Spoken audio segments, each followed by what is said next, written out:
Jujutsu Kaisen series में 3 head families का दबदबा है, Kamo clan, Gojo clan and Zenin clan. And आज हम बात करेंगे जेनिन क्लैन की एक असाधारण महिला माकी की। बट इस असाधारण महिला के पास कर्स एनर्जी का अभाव है, जस्ट लाइक तोजी। लेकिन कहानी का रुख कुछ इस तरह से मुड़ने वाला था कि माकी हमारे तोजी भैया से भी एक कदम आगे निकलने वाली थी। अब ये हुआ कैसे, इसे जानने के लिए हमें थोड़ी बात जाननी होगी जेनिन क्लैन के बारे में। सो बेसिकली जेनिन क्लैन बाकी अदर फैमिलीज की तरह काफी ज्यादा स्ट्रेट फॉरवर्ड है। इनका मानना ये है कि हेड ऑफ द फैमिली वही बनेगा जिस पर कर्स एनर्जी होगी। एंड ये तो हम सब जानते हैं कि कर्स एनर्जी न होने की वजह से ही इस क्लैन ने तोजी जैसे बंदे को भी नेग्लेक्ट कर दिया। वही दूसरी बात ये कि ये क्लैन काफी ओल्ड माइंडसेट की भी है। इनके नजरिए में लड़कियां इनके पांवों की धूल है। तो यहाँ इस तरफ शिबुया इंसिडेंट आर्क के चैप्टर नंबर 111 में हम देखते हैं कि जोगो जेनिन क्लैन के हेड नोबितो को मार डालता है। एंड इस वजह से जेनिन क्लैन को अपने एक नए हेड की जरूरत पड़ती है। यहाँ चैप्टर 138 में नोबितो का बेटा नाओया इस बात से खुश हो रहा था कि चलो अच्छा ही हुआ कि उसका बाप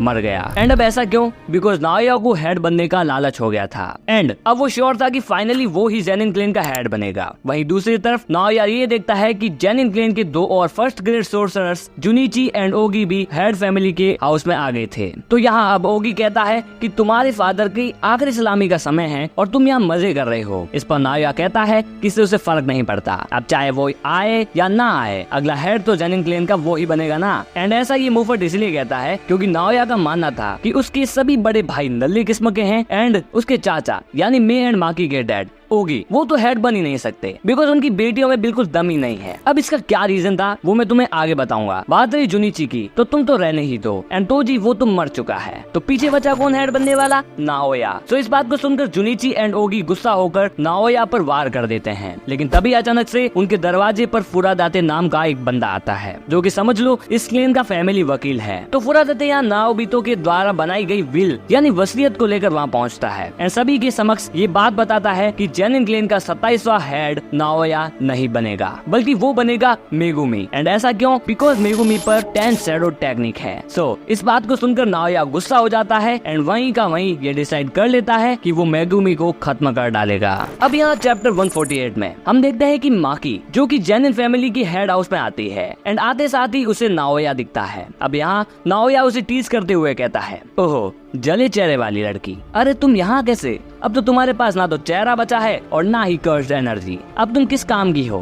तुम्हें तो कोई लड़का पसंद भी नहीं करेगा। इस पर माकी उसे नेग्लेक्ट करके कर्स्ड वेयर हाउस की तरफ बढ़ने लगती है। वैसे कुछ दिनों पहले माकी मेगुमी से ये बात कर देती है कि भाई तुम्हें हेड ऑफ द फैमिली बनने की बात चल रही है। वहीं अब यहाँ माकी उस वेयर हाउस की तरफ बढ़ने लगती है। लेकिन तभी एक औरत जो बेसिकली माकी की माँ ही थी वो माकी को चिल्लाकर रोकती है, बट माकी उन्हें अनसुना कर आगे बढ़ती है एंड उस वेयर हाउस का दरवाजा खोल देती है। दरवाजा खोलते ही माकी शॉक हो जाती है। वहाँ माकी के फादर बैठे होते हैं, लेकिन माकी उन्हें देखकर शॉक नहीं हुई थी। यहाँ माकी देखती है कि वहाँ उसकी सगी जुड़वा बहन मे घायल पड़ी थी and the one who injured her was his father. वहीं दूसरी तरफ नाओया एंड जुनिची ये प्लान बना लेते हैं कि वो मिलकर माकी एंड मेगुमी को खत्म कर डालेंगे। वैसे ये हमें लगता है बिकॉज इस प्लान का रियल मास्टरमाइंड खुद माकी का डैड ओगी होता है। अब यहाँ ओगी फॉलिंग ब्लॉसम इमोशन नाम की एक टेक्निक करता है। वैसे टेक्निक डोमेन को काउंटर मेजर करने के लिए यूज करी जाती है, बट यहाँ ओगी इस टेक्निक की पावर को अपनी स्वॉर्ड के साथ जोड़ देता है एंड इसी वजह से ओगी पूरी तरह से कर्स्ड एनर्जी से कवर हो जाता है and now he can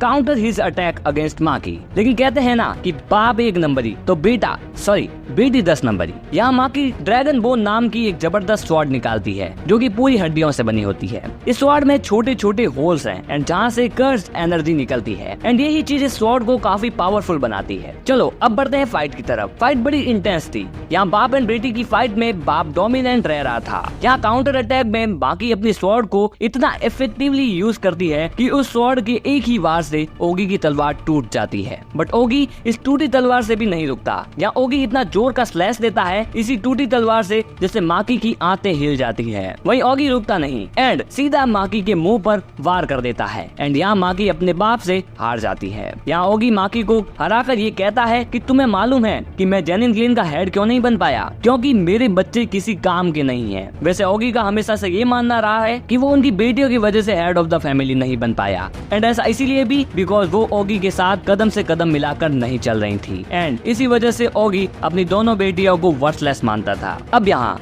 Oggy माकी and मे को एक कर्स स्पिरिट से भरे रूम में डाल देता है ताकि वो यहाँ मारे जाएं। एंड नाउ वो उन्हें आखिरी सलामी देकर वहाँ से चला जाता है। यहाँ मे माकी को अपनी गोद में सर रखकर लेटाती है एंड बताती है कि वो जानती थी कि ऐसा कुछ उनके साथ होने वाला है। अब यहाँ मे माकी को घूर कर देखती है एंड तभी अचानक से किस कर देती है एंड वही सीन बदल जाते हैं एंड माकी और मे एक बीच पर आ जाते हैं। यहाँ माकी उठती है, पास ही में उसकी मे भी बैठी होती है। यहाँ मे बताती है कि वो काफी ज्यादा इंजर्ड है एंड इस सब के खत्म होते ही वो मर जाएगी। ऐसा कहकर मे समुद्र की तरफ बढ़ने लगती है। यहाँ माकी उसे रुकने को कहती है। इस पर मे उसे बताती है कि तुम और मैं बिल्कुल एक जैसे हैं, तुम ही मैं हूँ और मैं ही तुम हो, और जब तक मेरे पास कर्स एनर्जी है तब तक तुम कभी भी फुल्ली डेवलप नहीं हो सकती, यानी जब तक मैं जिंदा हूँ तुम्हारा कुछ भी नहीं हो सकता। इस बात को सुनकर माकी समझ जाती है कि मे मरने जा रही है। इस पर माकी उसे रोकने के लिए दौड़ती है पर मे उसका हाथ झटक कर उसे वहीं रोक देती है एंड उसे प्रॉमिस देते हुए कहती है कि तुम सब कुछ तबाह कर दोगी।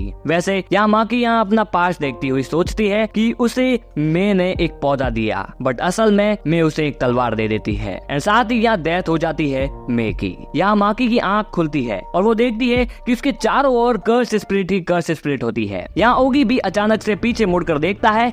ओगी देखकर चौंक जाता है कि वहाँ से सारी कर्स स्पिरिट गायब हो चुकी थी। इस इमेंस पावर को देखकर ओगी को माकी में तोजी की परछाई दिखने लग जाती है। यहाँ ओगी ये समझ चुका था कि भैया कुछ तो गड़बड़ होने वाली है। इस पर ओगी ब्लेजिंग करेज नाम की टेक्निक करता है एंड करते साथ ही माकी से कहता है कि मैं तुम्हें खुद अपने हाथ से खत्म कर डालूंगा। एंड भैया इतना कहते ही हमें मालूम पड़ता है कि बातों ही बातों में ओगी का सर माकी काट चुकी थी। मतलब इतनी इमेंस स्पीड कि ओगी को मालूम ही नहीं पड़ा कि वो मारा जा चुका था। तो ये देख के तुम समझ ही गए होगे कि माकी अब कितनी पावरफुल बन चुकी है। लेकिन अभी तो माकी की पावर का हमने बस नमूना ही देखा है। बाकी की एबिलिटी हम इसी वीडियो के अगले पार्ट में डिस्कस करेंगे। वहाँ हमें माकी का फुल पोटेंशियल देखने को भी मिलेगा। बाकी मैं आज की इस वीडियो को यहीं खत्म करता हूँ एंड अगर तुम्हें ये वीडियो में बिल्कुल से मजा आया हो तो हाँ मेक श्योर तुम लाइक कर सकते हो। बाकी सब्सक्राइब भी कर देना चैनल को। हम मिलते हैं अगली वीडियो में। Till then bye.